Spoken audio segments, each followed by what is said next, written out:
Pakistan Peoples party بار بار Altaf group پر یہ الزام عائد کر رہی ہے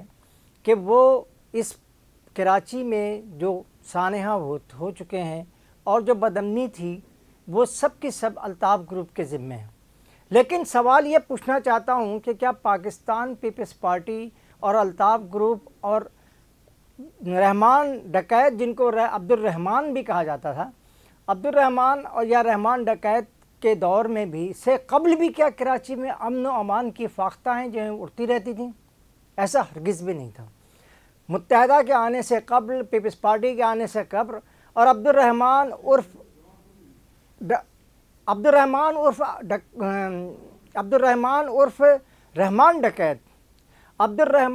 رحمان ڈکیت کے آنے سے پہلے بھی کراچی کا امن خراب تھا.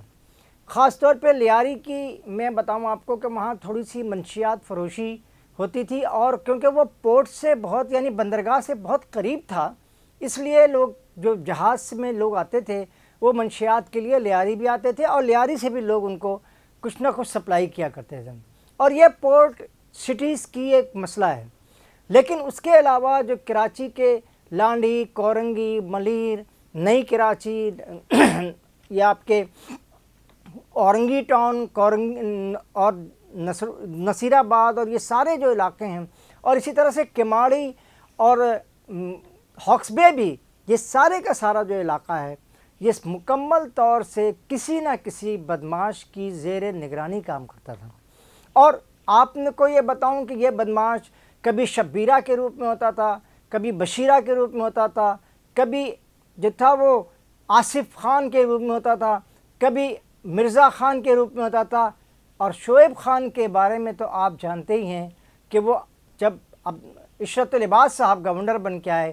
اس وقت بھی وہ اس شہر پہ کسی نہ کسی طرح سے اور کسی نہ کسی علاقے پہ قابض بھی تھے اور یہاں پر اپنا کاروبار بھی چلا رہے تھے. یہ سارے کاروبار بدماش اور غنڈے جو ہوتے ہیں یہ سارے کے سارے اس کراچی کو،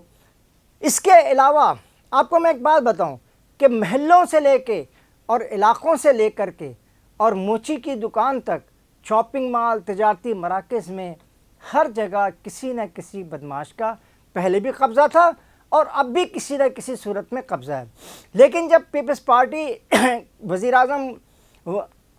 ذوالفقار علی بھٹو صاحب جس الیکشن کی صورت میں وزیر اعظم بنے تھے، اس الیکشن کے دوران بھی تمام پیپلز پارٹی کے جو شہر کے غنڈے تھے وہ سب اپنا تعلق جو تھے وہ پیپلز پارٹی سے بتاتے تھے.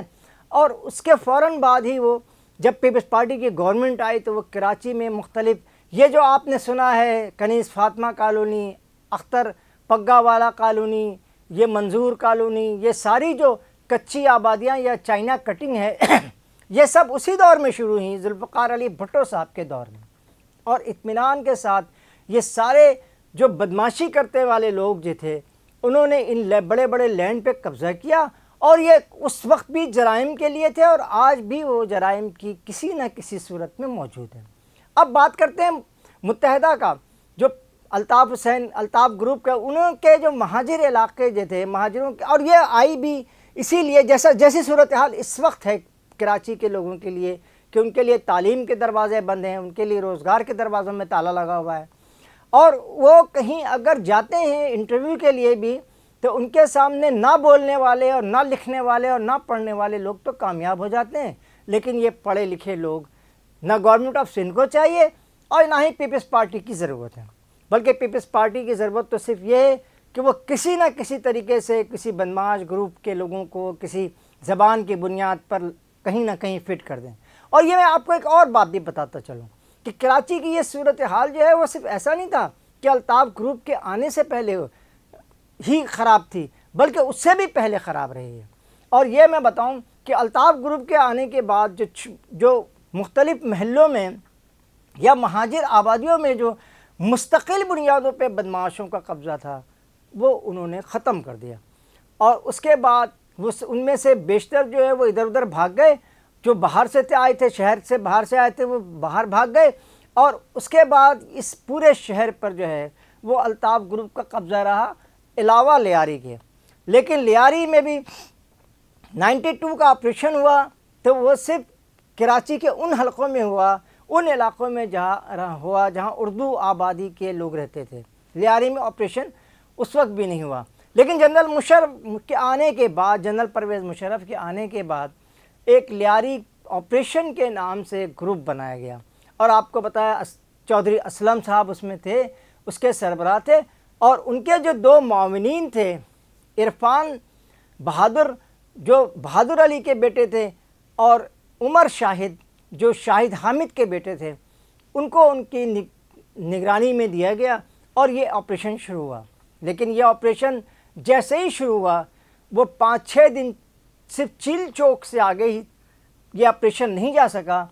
اور پورا جو عبد الرحمن عرف رحمان ڈکیت کا جو علاقہ تھا وہ محفوظ رہا، اور آج بھی وہاں پر کسی نہ کسی گروپ کا جو ہے نا وسیع اللہ لاکھا گروپ کہلاتا ہے، اس کا بھی کوئی سسٹم چل رہا ہے۔ لیکن یہ کہنا کہ اس کے بعد یقینی طور پہ متحدہ آئی، متحدہ نے ووٹ لیے، اور شہر کے تمام ہی علاقوں سے کوئی نہ کوئی انہوں نے کسی نہ کسی کو، پہلے بلدیہ میں وہ جیتے تھے تو بلدیہ میں ٹکٹ دیا، اس میں شریف بھی ہو سکتے تھے اور بدمعاش بھی تھے، جنہوں نے آگے بڑھ کر کے، اور جتنے بھی جو بدمعاش تھے نا، وہ الطاف صاحب کے آگے سے آگے آنا کی کوشش کرتا تھا تاکہ وہ ان کی نظروں میں بھی آئے اور وہ ان سے جو ہے نا اپنا کام نکلوائے۔ اور اسی صورتحال میں جو کراچی کے جو آبادی کے لوگ جنہوں نے متحدہ کو اس بنیاد پر ووٹ دیا تھا کہ ان کے مسائل حل ہوں گے، تو ان کے مسائل تو پسے پش چلے گئے، اور جو لوگ آگے آئے ان میں آپ دیکھ سکتے ہیں MQM پاکستان اور PSP کے لوگ، یعنی مصطفیٰ کمال، یعنی ہم پیالہ ہم نوالا ہوں گے نا، جبھی تو ان کو ناظم کراچی کا ٹکٹ دیا گیا تھا، اور وہ آئی بھی تھے ناظم، آگے ناظم بنے۔ لیکن جب وہ ناظم بنے تو انہوں نے سب سے پہلے یہ بتایا کہ وہ الطاف حسین کے جو ہیں وہ صحیح حقیقی وارث ہیں، اور اسی نسبت سے وہ جو ہے وہ MQM پاکستان کے قریب بھی جانے کی کوشش کرتے رہے، لیکن وہاں پہ ڈاکٹر اشرت العباد کی وجہ سے، جو گورنر بھی تھے، وہ آگے نہیں بڑھ سکے، تو انہوں نے اپنی PSP بڑھا دی۔ اب PSP دوبارہ جو ہے وہ MQM میں شامل ہو گیا۔ اب یہ دیکھنا یہ ہے کہ یہ جب پورا سیٹ اپ جو اب نیا آنے والا ہے، یقینی طور پہ یہ مارچ کے اور اپریل کے دوران یہاں پہ کچھ نہ کچھ تبدیلی ہو رہی ہے، اور آپ یہ بھی دیکھ رہے ہوں گے کہ ملکی سطح پہ بھی جو ہے وہ آپ کو نظر آ رہا ہوگا کہ عمران خان سے بہت سارے معاملات جو ہیں وہ آہستہ آہستہ اور رفتہ رفتہ طے ہوتے جا رہے ہیں، اور عمران خان کے بیانات میں بھی تھوڑی بہت نرمی بھی آ رہی ہے، جس کی وجہ سے اسٹیٹ بھی ابھی سوچنے پہ مجبور ہو گئی ہے کہ وہ جن لوگوں کے ساتھ کھڑی ہے، جن لوگوں کو اس نے حکومت میں شامل کیا ہوا ہے، ان کی نہ عوام میں کوئی آواز ہے، نہ ہی وہ عوام کو کچھ سمجھا سکتے ہیں۔ اس لیے اب یہ کہنا چاہیے کہ مارچ اپریل یا مئی کے دوران جو ہے وہ الطاف گروپ سے ایک شخص جو عزیز آباد صحیح میں رہائش ہے، اس کی رہائش کا اب عزیز آباد میں ہے، اسی کو ایک مرتبہ پھر یہ ذمہ داری دی جا رہی ہے، اور الطاف حسین کے بعد اگر کوئی آئے گا تو وہ بھی عزیز آباد سے ہی آئے گا، اور اس کو ذمہ داری دی جا رہی ہے، اور اس کے بعد جو متحدہ الطاف گروپ ہے وہی یہاں ایکٹیو ہوگا۔ اس سلسلے میں میں نے آپ کو پہلے بھی بتایا تھا کہ جو PSP اور MQM کا جو اتحاد ہے یہ تو بہت جلد ٹوٹنے والا ہے، لیکن اصل میں جو اس وقت جو تانے بانے بنے جا رہے ہیں، اور میں اس بات کی توقع بھی رکھتا ہوں کہ جو الطاف گروپ یہاں آئے گا اس کو اب وہ گروپ نہیں ہوگا جو ماضی میں رہا ہے، جن سے پوچھا جائے کہ مسائل حل ہو جائیں گے، تو الطاف حسین نے تو کبھی بھی نہیں کہا نا کہ نہیں آپ کے مسائل نہیں حل ہوں گے، وہ تو مسائل کو حل کرنے کی کوشش کرتے رہے، لیکن ان کے نام پر جو محلوں میں، علاقوں میں اور شہر میں لوگ دندناتے رہے، اس سے انہوں نے متحدہ قومی موومنٹ کو ماضی میں بھی بہت نقصان پہنچایا، اور اگر یہ سلسلہ جاری رہا تو آئندہ بھی ان کو نقصان پہنچائیں گے، اور الطاف گروپ ہی آئے گا تو اس جو پاکستان پیپلز پارٹی کا جو مقابلہ ہے وہ الطاف گروپ ہی کر سکتا ہے۔ اس کے ساتھ ہی قاضی جاوید آپ سے اجازت چاہتا ہے، اس توقع کے ساتھ کہ آپ میرے چینل کو سبسکرائب بھی کریں گے اور اس کو لائک بھی کریں گے، اور ایک آہستہ چلتے چلتے ایک بات اور بھی بتاتا چلوں کہ یہ میں نے آپ کو پہلے ہی بتایا تھا کہ موچی کی دکان تک بھی جو ہے نا وہ کسی نہ کسی بدمعاش کا قبضہ تھا، اور اس کو ختم کرنے کے لیے آج بھی قبضہ ہے۔ اس کو ختم کرنے کے لیے ضروری ہے کہ ایک مرتبہ پھر اس میں ایسی قیادت آئے جو پاکستان پیپلز پارٹی کا مقابلہ کر سکے۔ اللہ حافظ، السلام علیکم۔